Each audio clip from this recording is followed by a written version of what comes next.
আমাদের আসলে অনেক বেশি নতুন নতুন ভার্সিটি করা হয়েছে, হরে ধরে একদম গণহারে ভার্সিটি করা হয়েছে প্রতি জেলায় জেলায়, কিংবা কোনো কোনো জেলায় হয়তো 2-3টা ভার্সিটিও করা হয়েছে।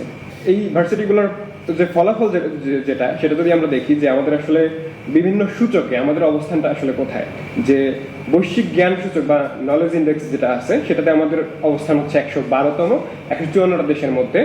আবার ইনোভেশন ইন্ডেক্স যেটা আছে, সেটাতে আমাদের অবস্থান 105তম, এবং ট্যালেন্ট ইন্ডেক্সে আমাদের অবস্থান হচ্ছে 123তম 134টা দেশের মধ্যে। তো তার মানে আমরা দেখতে পাচ্ছি যে আসলে সবগুলো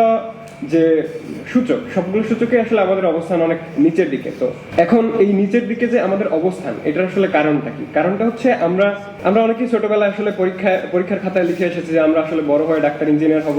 অনেকে লিখে আসছে যে শিক্ষক হয়ে দেশের মানুষের সেবা করব। তো এখন এই যে ডাক্তার, ইঞ্জিনিয়ার তো আসলে স্পেশালাইজড পেশা, বাট শিক্ষক হওয়াটা তো আসলে সবাই মোটামুটি যে সেক্টরে পড়াশোনা করেছে সেই সেক্টরে হইতে পারে। বাট তারপরেও দেখা যায় যে একটা বিশ্ববিদ্যালয় পাশ করার পরে শিক্ষক হইতে চাওয়াদের আসলে সংখ্যাটা খুবই কম।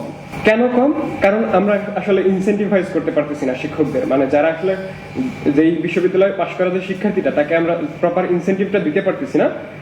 আমি একজন অর্থনীতির ছাত্র, সেই হিসাবে অর্থনীতির ইনসেন্টিভের কথা যদি বলি, যে আমাদের সেই ইনসেন্টিভটা আমরা তৈরি করতে পারতেছি না আমাদের বিশ্ববিদ্যালয় পাশ শিক্ষার্থীদের জন্য।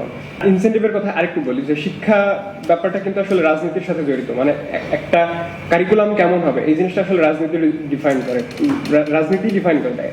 আবার হচ্ছে একটা বিশ্ববিদ্যালয়ে কি ধরনের পড়াশোনা করা হবে, এই জিনিসগুলো আসলে রাজনৈতিক। তো সেই জায়গা থেকে আমাদের স্বাধীনতা পরবর্তী সরকার যারাই আসছে, তাদের আসলে অনেক বেশি ইনসেন্টিভ ছিল না যে আসলে একটা দেশের বা আমাদের দেশের যে শিক্ষা খাতটা, সেটাকে একটা সুন্দর একটা রূপ দানের ইনসেন্টিভটা ছিল না। কিরকম ইনসেন্টিভটা ছিল না?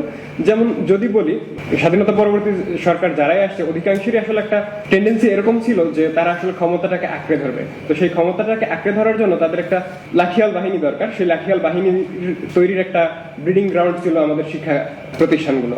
তো যার ফলে তাদের আসলে খুব বেশি ইনসেন্টিভ নাই যে একটা ভার্সিটিকে বা একটা শিক্ষা প্রতিষ্ঠানকে অনেক বেশি প্রপারলি তার যেভাবে ফাংশন করার কথা, সেই ওয়েতে ফাংশন করানোর তাদের ইনসেন্টিভ ছিল না। যার ফলে আমরা দেখতে পাইছি আগে বিগত 50 বছরে যে শিক্ষা প্রতিষ্ঠানগুলোতে সন্ত্রাস এবং নানান রকমের মারামারি হানাহানির একটা পরিবেশ তৈরি হয়ে গেছে। তো আমরা অনেকেই হয়তো হীরক রাজার দেশে সিনেমাটা দেখছি। তো হীরক রাজার দেশের সিনেমার হীরক রাজার একটা ডায়লগ ছিল এরকম, যে ওরা যত বেশি জানবে তত কম মানবে। তো যারা আসলে এরকম লাঠিয়াল বাহিনী পোষার যাদের ইচ্ছা আছে, তারা আসলে চায় সবসময় যে শিক্ষার্থীরা কম জানুক, মানুষ কম জানুক।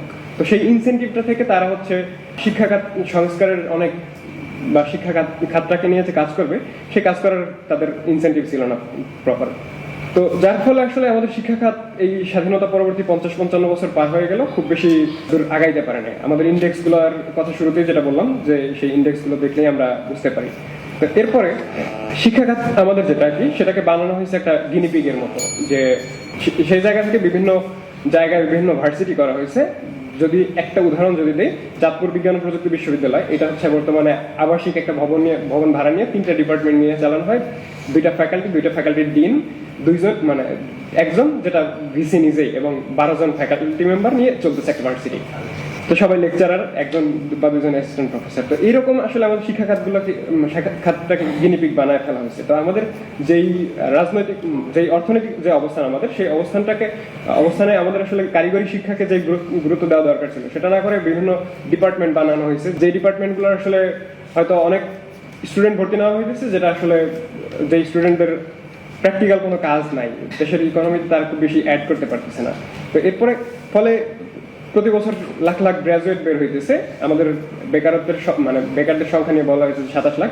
এর বাইরে কিন্তু আবার 1 কোটির কাছাকাছি আছে যারা হচ্ছে ছদ্ম বেকার। মানে তাদের ছদ্ম বেকারের সংখ্যাটা এরকম যে তারা সপ্তাহে 1 ঘন্টা কাজ করেন। IMF বা জাতিসংঘের সংখ্যা অনুযায়ী এরকম যে তারা সপ্তাহে 1 ঘন্টা কাজ করে। কিন্তু দেখা যায় যে বাংলাদেশে আসলে 1 ঘন্টা কাজ করলে কি হয়? কিছুই হয় না মানুষের একটা সপ্তাহে 1 ঘন্টা কাজ করলে। তো সেই জায়গা থেকে 1 কোটির কাছাকাছি আছে যারা ছদ্ম বেকার। তো এখন আসলে আমাদের কি দরকার? আমাদের প্রথমে আসলে একাডেমিক যে দর্শন, সেই দর্শনটা ঠিক করা দরকার। আমাদের একটা ফিলোসফি ঠিক করা দরকার, ন্যাশনালি আমরা কি চাই। তারপর একাডেমিক ইন্টিগ্রিটির জায়গাগুলো ঠিক করা দরকার। এরপরে শিক্ষা ক্ষেত্রে বাজেটের কথা তো বাড়ানোর কথা আগে একজন বলেছেন যে আমাদের বাজেটের 12%-এর নিচে সবসময় আমাদের শিক্ষার বাজেট ছিল, তো সেটা একটু বাড়ানো দরকার। এবং আরো একটা সবচেয়ে গুরুত্বপূর্ণ ব্যাপার যে অন্তর্বর্তীকালীন সরকারের থেকে একটা আশা ছিল যে তারা একটা শিক্ষা সংস্কার কমিশন গঠন করবে, যেটা আসলে হয় নাই। পরবর্তী নির্বাচিত যে সরকার, তার থেকে আশা থাকবে যে তারা যাতে একটা শিক্ষা সংস্কার কমিশন গঠন করে এবং কর্মমুখী শিক্ষা, যেগুলো থেকে আসলে প্রোডাক্টিভ কিছু উৎপাদন করা দরকার সম্ভব, মানে বাংলাদেশের এই মুহূর্তে যেটা দরকার সেটা যাতে পাওয়া যায়, এরকম শিক্ষাকে ওইভাবে অ্যাডজাস্ট করা আর কি। Thank you.